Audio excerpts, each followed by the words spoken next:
Hey there, welcome back to another video. This time around, it is a review of the 1996 sequel, The Crow, City of Angels. Now, before I get into sharing my thoughts on this film, I want to give a shout out to Brock for requesting this review. If there's a film you'd like to see me tackle in terms of a review or a topic you'd like to hear me discuss, feel free to donate to my PayPal. The link will be in the video description down below. Now, The Crow City of Angels is one of those sequels that has gotten a bit of a cult following over the years. It's been labeled an underrated sequel, and teach their own. I think that's great. I think it's wonderful that there are people out there that are fans of this movie and feel like it's a diamond in the rough. Because at the end of the day, I wish I was in the same boat. I was rooting for this film from the very beginning. I was in its corner. I knew all about the history, about how this film was taken away from the director and the writer and was butchered by the studio. I knew all about that going in. And my expectations were fairly low when it comes to the initial viewing of this movie. But I still thought this film sucked. I thought it was boring. I thought it was lackluster with a capital L. And despite the fact that it is an ambitious effort, it still is a failure in execution. And I don't think it's just solely due to studio interference. There's a lot of thought out there that this movie would have been a masterpiece, or would have been great, or would have been a lot better if the original vision was released instead of the butchered cut that ultimately was set for release in theaters and on home video. And on one hand, I can kind of understand that, but on the other, after reading up on what extra bits were going to be added to the plot and to the story, I don't really buy into that. So, the film was directed by Tim Pope, who before this was more known for his music video directing. He did a short film that the producers, I guess, liked, and they thought it was good enough to give him the job. And this tends to happen around this time period in Hollywood. You have these music video directors or guys who did some short films, and they decide to give them a shot. Sometimes it works out, but a good number of times it tends to kind of blow up in the studio's face. And I think when it comes to this film, which they were already behind the eight ball, so to speak, because of Brandon Lee's death and the tragedy and everything, you would think that they would go with a more established director for this sequel, because they're trying to show that this can still be a franchise that can have life even though its star is no longer around. So you would think they would go the extra mile, but instead they went with this relative unknown Tim Pope, and I feel that did hold the film back. Visually, there are some shots that are impressive. The sequence when Ash is initially resurrected and he comes out of the water. The suiting up scene, I thought that was a really well shot sequence. It was genuinely badass. I just wish it was in a much better movie. And some other moments here and there, like when Iggy Pop's character is dispatched by Ash with the shotgun and the motorcycle explosion. I thought that was a well shot scene too. But then there's other sequences that look flat, that really do look like they're for a music video and not for a feature film. And that's an issue that a lot of these music videos turned first time, music video directors turned first time film directors deal with, is finding the difference between the two mediums. And that's the only way to find that difference is by doing it. So, when you hire someone like this, you are hiring a director knowing that they are going to be going through visible growing pains while they are directing your film. And I feel bad for Pope because the film was taken away from him, and he really wasn't able to go through all of those growing pains or show all of his growth because a lot of it was left on the cutting room floor. And I'm not going to sit here and say he did a bad job directing the movie. I felt that it was just a mixed bag in terms of the direction. Some shots were great, some shots not so much. When it comes to his ability to direct action scenes, I felt he was way out of his league. He didn't really quite know what to do and how to handle them properly in order to make them exciting.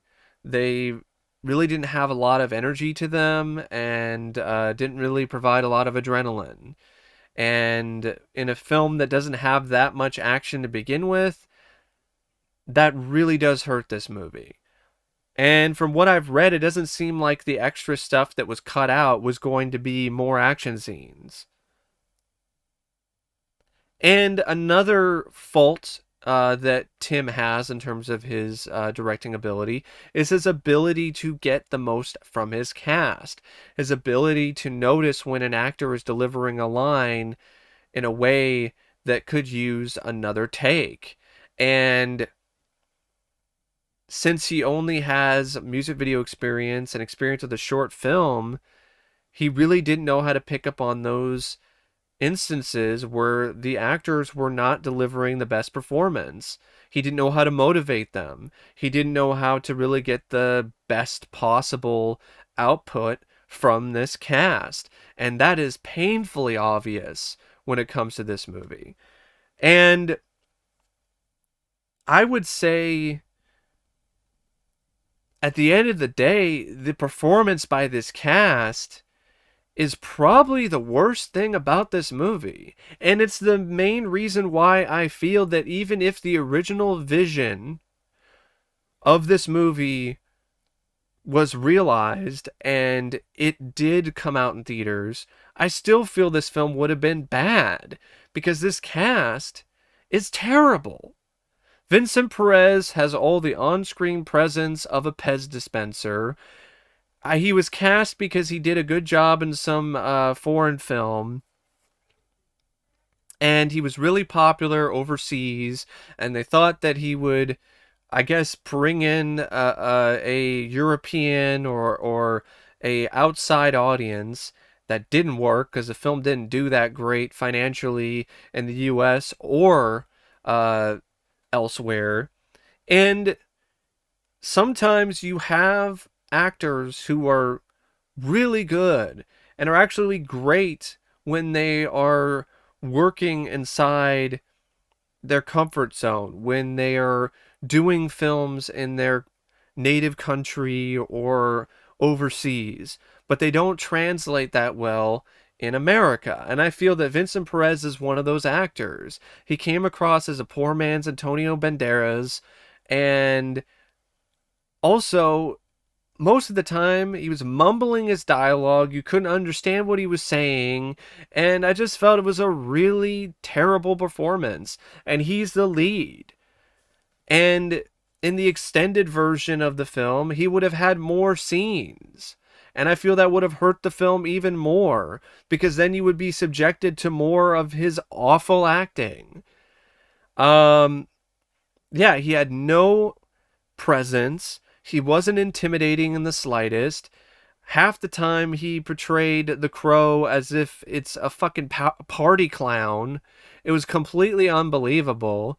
And the thing is, the producers and the casting directors for this film were so desperate to try to get somebody to replace Brandon Lee, they didn't have much selection to choose from. They had this guy and Bon Jovi, maybe some other people, but from what I've been hearing, it was between Vincent Perez and John Bon Jovi. And you know what? As bad as Bon Jovi can be, he probably would have done a better job than Vincent Perez.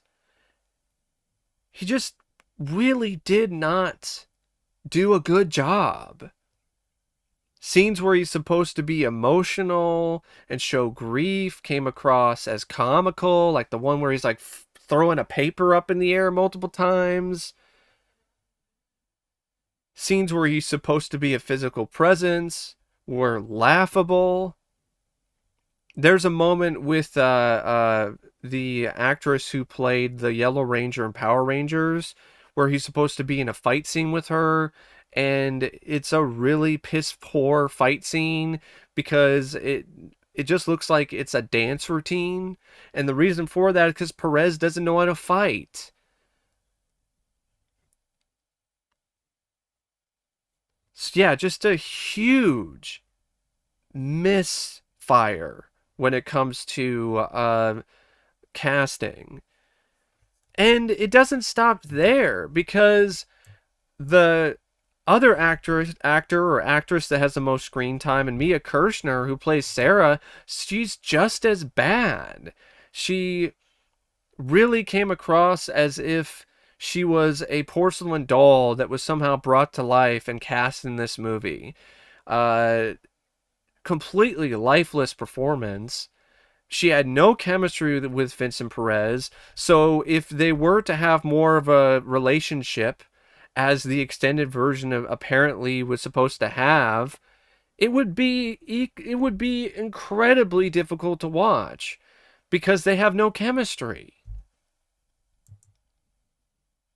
And then you have Richard Brooks, who's a capable actor, but this is one of the worst performances of his career. Flat is putting it lightly.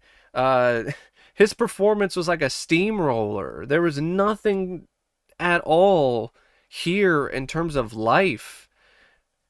He's trying to ham it up, but he's doing it with not even half the effort.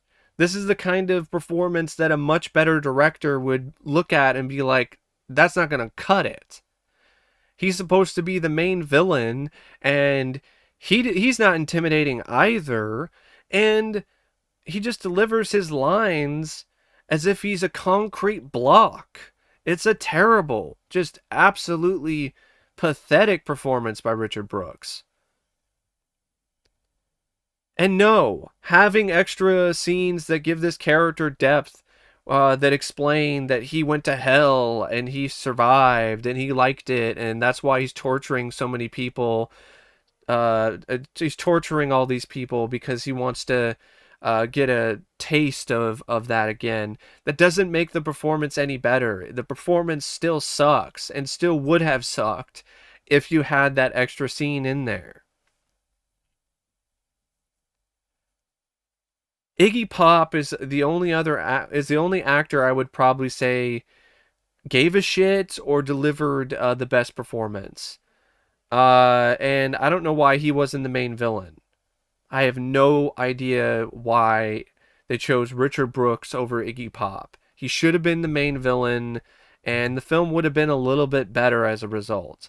Because Iggy Pop's curve is the best, one of the best parts about this film. Thuy Trang, it's really unfortunate what happened to her. May she rest in peace. But her performance was nothing special. I gotta be honest. It really wasn't anything that great either. Thomas Jane, he's in this as Nemo, one of the villains. He just whacks off and then gets whacked. That's really all. That's all the performance is. It's a waste of Thomas Jane. I know he was a young, up and coming actor at this point, but I think it might have been a good idea to cast him as Ash. What, you're going with the relative unknown to American audiences anyway with Vincent Perez. You might as well have just let Thomas Jane see what he could have done. And I think he probably would have delivered these lines better because he can actually speak English. I'm sorry, I'm not trying to be a dick here, but Vincent Perez, he could not speak English properly in this movie. And it really did hurt the lines that he was trying to say. Even though some of the lines were directly lifted from the Crow comics. That's great. That's wonderful. But if the guy can't deliver the lines, without it sounding like he has marbles in his mouth, then that doesn't really matter. And the rest of the cast isn't really not much to write home about either, or anything that memorable. The score by Graham Revell, forgettable. The best parts of this score are the parts that he reuses from the first movie. There really was nothing to this score. The soundtrack has some great songs. Jurassitol by Filter, that's a legitimately great song. I think that's a really good track. And I will say this soundtrack as a whole isn't as good as the soundtrack from the first film that had Burn by The Cure and a lot of other really solid tracks. It still holds its own fairly well, and I'll say the score for the soundtrack for City of Angels is one of the brighter spots when it comes to this movie. As is the cinematography by John Yves Escoffier, who did the cinematography for the first film. But I will say this, I did get tired of the stuck in a fart cloud atmosphere that they were going for. I know they're trying to go with smoke because it's LA, but the way that it was shot with the green or brown filtering and with all the smoke, it looked like they were shooting inside of a fucking massive fart cloud or a methane uh, mine or some shit like that had burst. A sulfur mine had burst open and they were shooting inside of that. It got old really quickly because way too often the film looked like it was piss brown or piss isn't normally brown, but I mean piss yellow and shit brown. And that's just a really ugly look. And even when Ash comes out of the water, it's a nice looking shot. The water looked like it was piss. So it looked like he was reborn out of urine. And that's really not what you want to go for when it comes to any film. The editing, Michael N. New and Anthony Redmond, they get a passing grade, but that's really about it. And for a film that's like 80 something minutes, or the director's cut's like 90 something minutes, and by the way, this isn't really a real director's cut. It's not that fast paced of a film. You have a lot of things when it comes to the narrative that just feel tired and been there, done that. Ash isn't really a guy in terms of the characterization or with the performance by Vincent Perez that you really root for that much, that you really give a shit about. So when Sarah is in danger and when he's in danger, there really isn't a lot of suspense. Also, speaking of Sarah, she had no reason to be here. Why was that the same character from the first film grown up? Could have been literally anyone else. And I think the film would have been better off if it was a different character. Because making it Sarah and having her die in either version of the movie really puts a damper on that character. After all that all that that character went through in the first film and throughout the second movie, for her to just die is fucking lame. I'm sorry. She didn't deserve that. And I know that the original vision of this film has her dying, and it's supposed to be more heart wrenching because of the relationship that was built between Ash and her. But I don't think that would have been that effective because the two had no chemistry on the screen, and I don't think the performances were that great. So I think that would have been a huge problem the film never would have been able to recover from in either version of the movie. And I still would not have given a shit if she died as a result. But I know the original ending was to have Ash stay behind on Earth because he refused to go to the other side to be with his son because he wanted to be there and save Sarah and live the rest of his life with her. But then she dies. It's supposed to be this tragic thing. But like I said, I don't think it would have worked because I don't think those two really worked together very well. And I know that Judah was supposed to get eaten by crows, and he was supposed to get pecked to the bone, which I was expecting, and I was shocked that that didn't happen. It was just some really shitty looking CGI effect where Judah gets sucked into a portal. He gets sucked into a slider hole from the movie Sliders. I mean the show Sliders. Um, but that's not what happened at all. They didn't use the shot that apparently they did shoot with him getting pecked to death. Why did they decide the better option was to have him fade into a slider hole? I have no idea. But it sounds like another thing that the Weinsteins are to blame for. Um, because that scene really is cringe-inducing. That those effects are absolutely atrocious.